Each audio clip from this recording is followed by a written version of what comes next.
Hello friends, welcome to my YouTube channel Zeal BioEasy. In this session, we will discuss the second part of the chapter 1 class 11th diversity in the living world.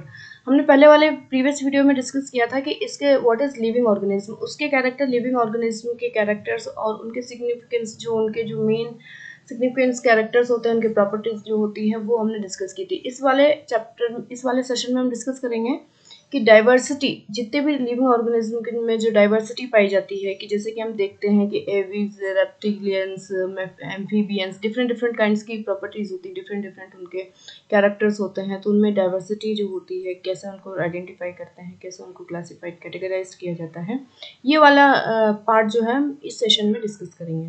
तो start करते हैं। Diversity in the living organism. हम देखते हैं कि if you look around you will see a large variety of living organism, be also a several organism that you can not see with your naked eyes, कि जिसको आप अपने necked eyes से नहीं देख सकते हैं। तो if you were to increase the area that you make observation in the range and variety of organisms that you see would increase, कि जब आप अपना रेंज बढ़ाते हैं, जैसे कि हमने एक पॉइंट की अगर हम बात करते हैं तो हमको जितनी वैरायटीज देखने को मिलेंगी, अगर हम उसमें टेरेस्ट्रियल एरिया और एवीज टेरेस्ट्रियल एरिया ऐड करते हैं तो उसमें हमको और ज़्यादा वैरायटीज देखने को मिलेगी। अगर हम फॉरेस्ट ऐड करते हैं, कोई कॉलोनी ऐड करते हैं, तो वैरायटीज जो होंगी, जैसे जैसे एरिया इंक्रीज होता जाता है वैसे उनकी ऑर्गेनिज्म के वैरायटीज जो है वो रेंज इंक्रीज होती जाती है। Obviously you were see to visit the dense forest. जब हम डेंस फॉरेस्ट के ऑब्जर्व करते हैं तो हमें बहुत एक वास्ट वैरायटीज जो होती हैं, बहुत ज़्यादा वैरायटीज वहाँ पे ऑब्जर्व करने को मिलती हैं, कंपेयर टू जहाँ हम रहते हैं उस कॉलोनी के कंपैरिजन में जो प्लांट्स वैरायटीज होती हैं वो भी एक डेंस फॉरेस्ट में बहुत ज़्यादा देखने को मिलती हैं, डिफरेंट डिफरेंट टाइप्स की स्पीशीज वगैरह सब कुछ। और जो एनिमल वैरायटीज होती हैं वो भी हमें बहुत टाइप्स की वहाँ पे ऑब्जर्व करने को मिलती हैं। You would probably see a much greater number and kinds of living organisms in it.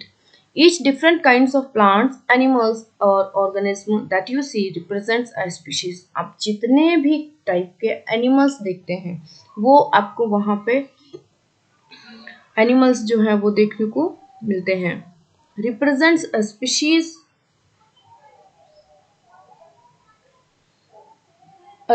that number of species that are known and described range between 1.7 to 1 million। ये एक याद रखने वाला पॉइंट है, एक फैक्ट है जो कि एनसीईआरटी ने आपको दिया हुआ है कि 1.7 से लेकर के 1.8 मिलियन स्पीशीज जो कि नॉन है और डिस्क्राइब्ड हैं, जिनको अभी तक साइंटिस्ट जो है वो डिस्क्राइब कर चुके हैं, उसकी रेंज 1.7 से लेकर के 1.8 मिलियन एस्टिमेट की गई है। This refers to biodiversity or the number and types of organisms present on the earth। लेकिन जितने अभी इस पे अर्थ पे प्रेजेंट है, we should remember here that as we explore new areas and even old one, new organism are continuously being identify, कि जब हम पुराने को डिस्क्राइब कर चुके होते हैं तब भी जो नए नए जो ऑर्गेनिज्म होते हैं वो हमको आइडेंटिफाइड करने के लिए मिलते हैं। As started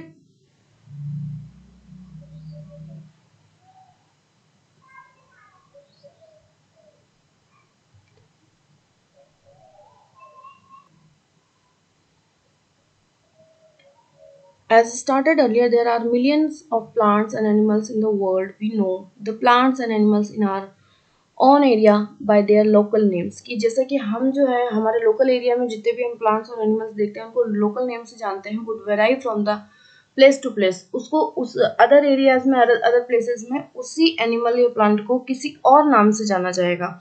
even with in a country, even हमारी कंट्री में जैसे कि हम देखते हैं कि जहाँ डिफरेंट डिफरेंट लैंग्वेज होती है तो डिफरेंट डिफरेंट लैंग्वेज में उनको डिफरेंट डिफरेंट नामों से जाना जाता है। Probably you would recognize the confusion that you would be created if we did not find ways and means to talk to each other, कि अगर आप एक के बारे में भी बात कर रहे हो तो जब उनका नाम सेम होता है तो कंफ्यूजन ये होता है कि क्या सेम स्पीशीज के बारे में बात की जा रही है या डिफरेंट कैरेक्टर्स, डिफरेंट स्पीशीज के बारे में हम डिस्कस कर रहे हैं, हमें यही आइडेंटिफाई नहीं हो पाता है। तो क्या होता है, to refers organism we are talking about. तो इसके लिए क्या है कि एक स्टैंडर्ड डेवलप किया गया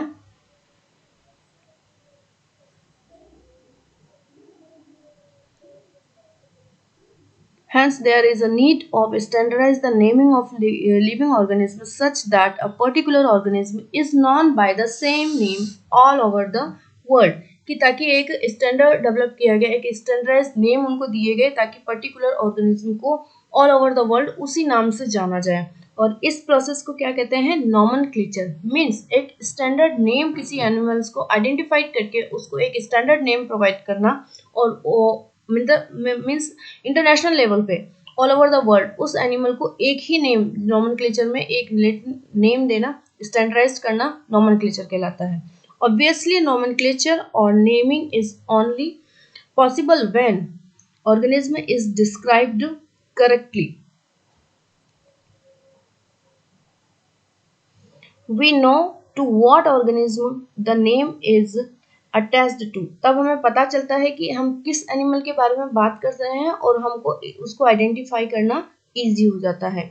In order to facilitate the study of name of scientific have established procedure to assign a scientific name to each non-organism. इसीलिए साइंटिस्ट ने क्या सोचा कि सभी एनिमल्स जो कि आइडेंटिफाइड किए जा चुके हैं उनको एक असाइंड नेम जो है वो फैसिलिटेट किया जाए ताकि उनको सारे वर्ल्ड में उसी नेम से जाना जाए और उस पर अगर कोई फर्दर डिस्कवरी या फर्दर इन्फॉर्मेशन होती है तो उसको पूरे वर्ल्ड में उसकी जानकारी या इंफॉर्मेशन देना इजी हो जाए. This is acceptable to biologist all over the world for plants. Scientific names are based on the agreed principle or criteria.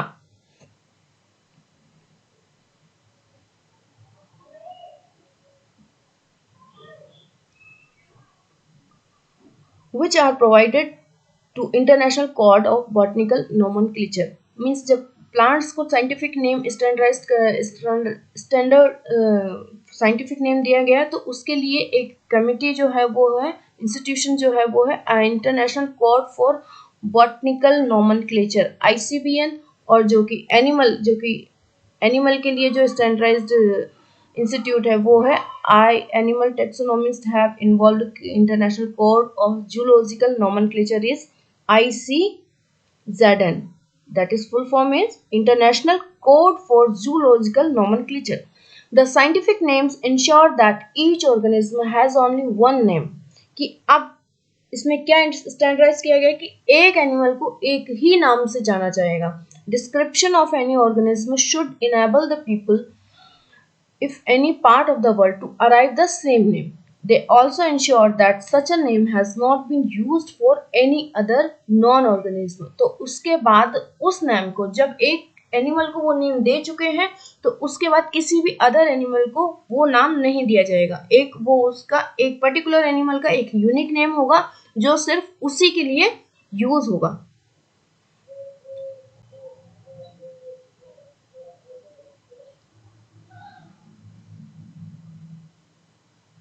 Biologists follow universally accepted principle to provide scientific names to known organism. मतलब कि क्या है कि जितने भी non organism हैं उनको एक साइंटिफिक नेम्स जो है प्रोवाइड करने के लिए सभी यूनिवर्सली उसको एक्सेप्ट किया गया है. सारे साइंटिस्ट के थ्रू उसको मतलब कि एक्सेप्ट किया गया है कि हाँ अग्री हैं वो कि हाँ इनको एक ही नेम देना चाहिए ताकि क्या है कि वो कंफ्यूजन ना हो और फर्दर डिस्कवरी करना जो है फर्दर रिसर्च करना उस पर ईजी हो सके. Each name has two components, the generic name and specific epithet. कि क्या नेम होते हैं? दो नेम यूज किए जाते हैं. एक तो उसका जेनेरिक नेम होता है जो कि उसके जेनेरा को रिप्रेजेंट करता है. सेकंड उसका स्पीशीज नेम होता है जो कि उसकी स्पीशीज स्पेसिफिक एपिथेट होता है जो कि उसकी स्पीशीज बताता है. The system is of providing a name of two component is called binomial nomenclature. और इस सिस्टम को क्या कहा जाता है? Binomial nomenclature.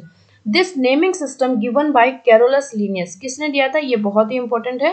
कैरोलस लिनियस ने बायोनोमियल नोमेनक्लेचर जो है सिस्टम को दिया था. Is being practised by biologist is all over the world. जो कि ऑल ओवर वर्ल्ड में इसको प्रैक्टिस किया जा रहा है. This naming system use two word format was found convenient. जो कि बहुत ही कन्वीनियंट है, easy to learn है, easy to identify है, easy to categorize है. Let us take an example of mango to understand the way of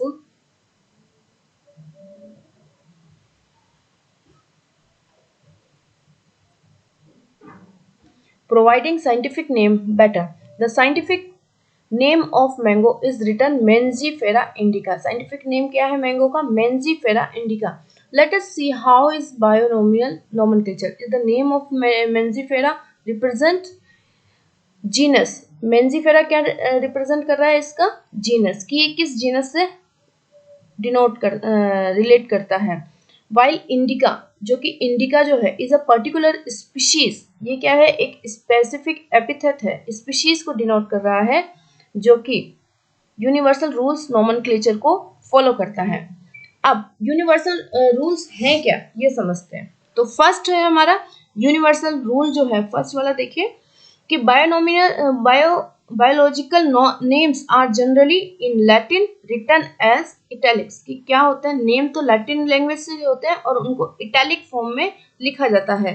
they are Latinised, derived from Latin irrespective of their origin. कि उनका name या तो Latin से derived है या वो उसको ओरिजिन वहां से उसका. The first word of biological name the genus, while the second. First name क्या होता है? जैसे मैंजीफेरा जो हमने अभी एग्जांपल से बताया कि फर्स्ट नेम जो होता है उसका जीनस बताता है. द सेकेंड कंपोनेंट, जो कि सेकेंड कंपोनेंट है, वो उसका स्पेसिफिक एपिथेट डिनोट करता है. थर्ड रूल पर आते हैं. The both the words in the biological name when hand written are separately underline. उनको क्या किया जाता है कि जैसे कि मैंजीफेरा इंडिका है तो इंडिका पे अंडरलाइन की जाती है और printed in italics to indicate their Latin origin. तो उसको लैटिन ओरिजिन से लैटिन में उसको लिखा जाता है. इसके बाद आगे चलते हैं. द फर्स्ट हमारा लास्ट फोर्थ रूल है. The first word denoting genus, जो कि पहले बता दें कि जैसे कि Mangifera start with a capital letter. किससे लिखा जाता है? उसको कैपिटल में लिखा जाता है. वाइल द स्पेसिफिक एपिथेट जो है, स्पेसिफिक एपिथेट जो है, सेकंड नेम जो है, वो स्मॉल लेटर में लिखा जाता है और फिर उस पर अंडरलाइन किया जाता है इस टाइप से. Illustrate while the example of Mangifera indica.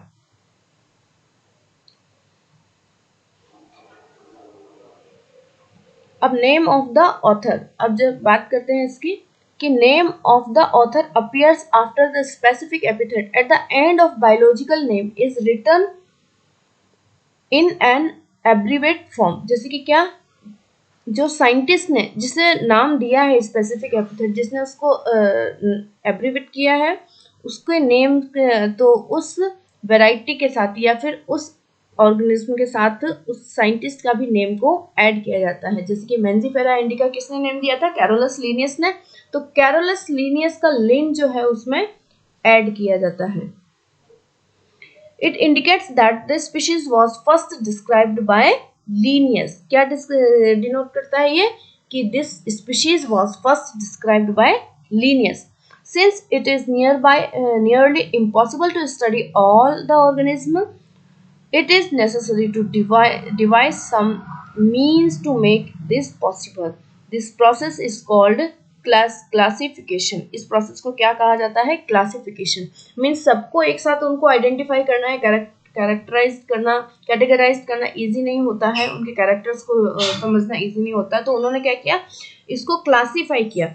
उसको उन्होंने क्या किया कि क्लासेस में डिवाइड किया. Classification is the process.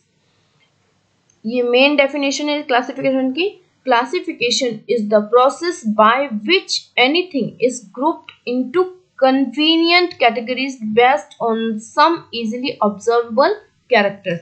Observable characters के बेस पे उसको ग्रुप करना जो है वो क्लासिफिकेशन कहलाता है. For example, we easily recognise group such as plants और एनिमल्स. अब प्लांट्स और एनिमल्स में हमको ऑब्जर्व करना इजी होता है, तो इन्हीं को कैटेगराइज किया गया कि एक कैटेगरी तो क्या बना दी हमने प्लांट्स की और दूसरी कैटेगरी हमने क्या बना दी? एनिमल्स की. The moment we use any of these term we associate certain characters with the organism in that group. What image do you see when you think of a dog? तब आपकी image क्या बनती है? The dogs and not cat. Now if we were to think the elucidations we know that we were talking about. Similarly, suppose we were to say mammals.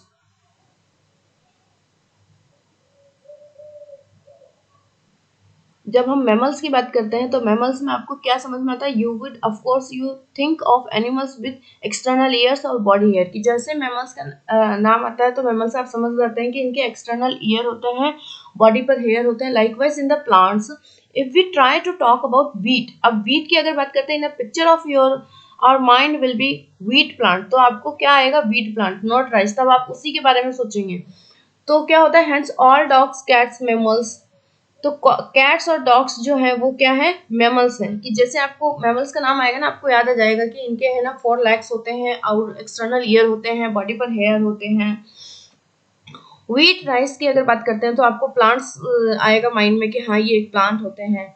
Animals etcetera convenient categories, तो ये एक convenient category है कि easily जैसे आपको उसके बारे में कहा जाता है तो आपको इजीली उनका माइंड में सेट हो जाता है कि हाँ हम इस चीज़ के बारे में या हम इस कैटेगरी या इस ऑर्गेनिज्म के बारे में हम बात कर रहे हैं. We use to study organism, scientific term. इनके लिए क्या कहा जाता है? जो कैटेगरीज में डिवाइड किया गया है उन कैटेगरीज को टेक्सा कहा जाता है. जितने भी कैटेगरीज की क्लास बनाई गई हैं उन कैटेगरीज को टेक्सा कहा जाता है. Here you must recognize that taxa can indicate categories at very different level plant. कि क्या होता है कि जैसे प्लांट की अगर हम बात कर रहे हैं तो प्लांट भी क्या है? अपने आप में एक टेक्सा है. Wheat is also a taxa, मतलब कि कोई भी नेमिंग करना उसको या कैटेगराइज करना जो है वो टेक्सा है. Similarly animals, mammals, dogs are all taxa. But you know that dog is a mammal and mammal are animal. Mammals क्या है? एनिमल है. Therefore, animals, mammals, dogs represent taxa at different level. कि जब आप जैसे कि किया ना कि पहले क्या किया? एनिमेलिया किया. एनिमेलिया में आपने क्या किया कि मैमल्स में किया, फिर मैमल्स में आपने डॉग्स को किस में ग्रुप किया? मतलब कि डॉग्स जो थे, डॉग्स को आपने मैमल्स ग्रुप में रखा, मैमल्स को आपने एनिमेलिया ग्रुप में रखा. तो ये जो ग्रुपिंग जो है ना यही टैक्सा कहलाती है. तो एनिमल भी एक टैक्सा है, मैमल भी एक टैक्सा है और डॉग्स भी जो है वो भी एक टैक्सा है. Based on characters all living organism can be classified into different taxa, कि मतलब कि उनको क्या है? डिफरेंट टैक्सा में कैटेगराइज किया गया है, क्लासिफाइड किया गया है. तो ये this process of classification is taxonomy. ये प्रोसेस क्या कहलाती है? Taxonomy. External and internal structure along with the structure of cell development, process, ecological information of organism are essential and form the basis of modern taxonomic studies. ये process जो है ecological information of organism जो है एक essential है और ये क्या है? basis है. किसके बेस है ये? modern taxonomic studies के ये basis है. Hence